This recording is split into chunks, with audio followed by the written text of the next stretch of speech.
आज Doubtnut app download करें। Doubtnut पर अपने सभी गणित, रसायन विज्ञान, भौतिक विज्ञान और जीव विज्ञान के डाउट्स का करो सफाया। बस प्रश्न की फोटो खींचो, एक ही प्रश्न को क्रॉप करो और तुरंत वीडियो सोल्यूशन पाओ। अभी डाउनलोड करें। प्रश्न हमें दिया हुआ है कि श्यानता संबंधी न्यूटन का नियम क्या होता है, वो हमें इस प्रश्न में लिखना है। तो देखिए, इसके लिए हम बात करते हैं कि श्यानता संबंधी न्यूटन का नियम है किससे संबंधित। वह द्रव के परतों में लगने वाले श्यान बल से संबंधित है कि श्यान बल हम किस प्रकार से निकाल पाते हैं। इसके लिए मान लीजिए हमने क्या किया हुआ है, इसके लिए हमने पी क्यू एक तल की रचना की है।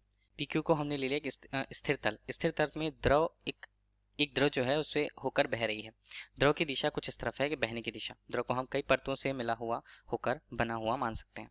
अब क्या है, जो द्रव का जो तल है या पहला पहला जो परत है जो पी क्यू तल के नजदीक है या उसके साथ जुड़ा हुआ है, उसके लिए हम वेग के मान को शून्य बोलेंगे। क्यों? क्योंकि वो तल से जुड़ा हुआ है और तल से जुड़े होने के कारण उस दोनों में, उस तल के मध्य और परत के मध्य जो आपेक्षिक गति होगी वो शून्य होगी। अब जैसे जैसे हम देख रहे हैं कि जैसे जैसे हम लंबवत ऊपर की ओर आते जाते हैं, जैसे हम ऊपर की ओर आए, उसी तरह वेग के मान परतों के संगत उनके वेग के मान क्रमशः बढ़ते जाते हैं। जैसे हमने कुछ एक परत लिया, इसे हमने दूसरा परत नाम दिया, और इसके ऊपर एक और परत लिया हुआ है, उसे तीसरा परत हमने नाम दिया है मान लीजिए। तो देखिए, दोनों के वेग अलग अलग होंगे। चूंकि इनकी स्थितियां हम देख लेते हैं कि पहले जो दूसरा जो परत है और तीसरा परत, उनके लिए उनकी तल से दूरियां क्रमशः हम ले लेते हैं यहाँ पर।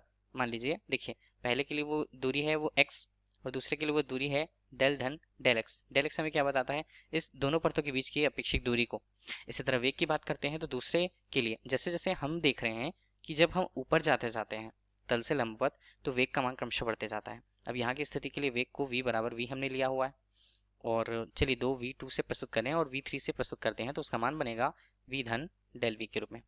v धन डेल v, डेल v हमें क्या बता रहा है? सूक्ष्म वेग में जो वहां पर परिवर्तन है। ठीक है, इसे एकदम सूक्ष्म मान पे हम देखते हैं तो इसे क्या लिख सकते हैं? d धन dv हम लिख सकते हैं। ठीक है, सूक्ष्म मान के लिए इसके। अब इसके लिए वेग प्रवणता का मान क्या होगा, ये हमें समझना होगा। इसी आधार पर क्योंकि हम श्यानता संबंधी न्यूटन का नियम प्रदर्शित कर पाएंगे।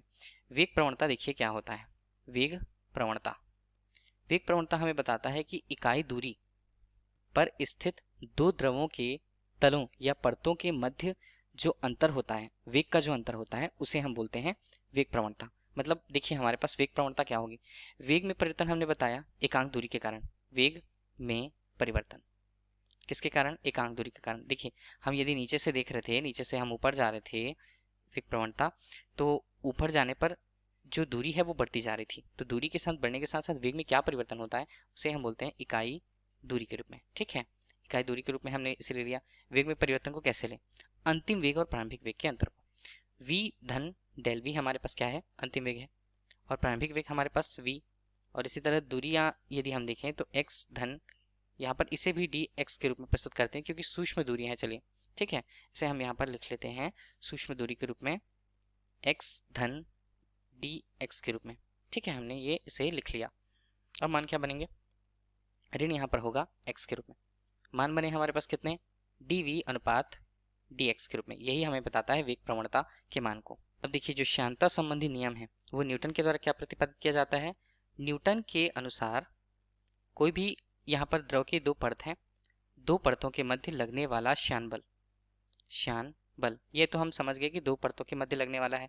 तो जो श्यान बल होता है, पहले यदि हम उसे देखें तो ये बल की जो प्रकृति किस प्रकार की होती है? इसकी होती है प्रकृति स्पर्श रेखीय। स्पर्श रेखीय का मतलब है लंबवत बल तो नहीं लगता है, दो परतों के मध्य लगता है। दो परतों के मध्य यदि बल लगेगा, मान लीजिए पहला परत आगे की दिशा में जा रहा है और दूसरा परत भी आगे की दिशा में जा रहा है, तो एक बल उस पर लगेगा उल्टा, तो इसे हम बोलते हैं स्पर्श रेखीय बल। इसी को बोला जाता है श्यान बल। तो न्यूटन के नियम के अनुसार श्यान बल जो होता है, स्पर्श रेखीय जो बल श्यान बल लग रहा है दो परतों के मध्य, वो उनके या दोनों परतों के उभय क्षेत्रफल, उभयनिष्ठ क्षेत्रफल हम किसे कहेंगे? जहां बल लग रहा था F का परिमाण जिस क्षेत्रफल पर, उसे ही हम श्यान बल कहते हैं। तो उनके उभयनिष्ठ क्षेत्रफल A के, ये क्या होता है? अनुक्रमानुपाती होता है। अनुक्रमानुपाती मतलब हम बोल सकते हैं वो समानुपाती है कि क्षेत्रफल जितना ज्यादा अधिक रहेगा, बल का परिमाण भी उतना ज्यादा या अधिक लगेगा। दूसरा हमें क्या बताया जाता है? दूसरा, न्यूटन के नियम के अनुसार जो श्यान बल है वो वेग प्रवणता के दोनों जो वही संगत परत हैं, तो उनके बीच के वेग प्रवणता, जिसे हम dv अनुपात dx, हमने अभी देखा कि भी वो अनुक्रमानुपाती होता है, अनुक्रमानुपाती। ठीक है, अब इसे हम किस प्रकार लिख पाते हैं समीकरण के रूप में? जैसा बोला गया है F जो होता है समानुपाती होता है क्षेत्रफल के, और F जो होता है वो समानुपाती होता है dV अनुपात dx के। संयुक्त रूप से यदि हम लिखें तो लो श्यान बल है, यहाँ पर श्यान बल हम उसे कहते हैं। श्यान बल का जो परिमाण है जो क्षेत्रफल और वेग में यहाँ पर वेग प्रवणता के रूप को गुणनफल के बराबर बता रहा है। अब देखिए इसे हम श्यान बल को यदि बराबर के चिन्ह में देखें, बराबर के चिन्ह में देखते हैं तो समानुपाती का चिन्ह हटाते हैं, तब कुछ न कुछ एक नियतांक हमारे पास आएगा। उस नियतांक को हम ईटा से प्रस्तुत करते हैं। ये होता है a और dv अनुपात dx। अब देखिए ये जो ईटा है उसे हम बोलते क्या हैं?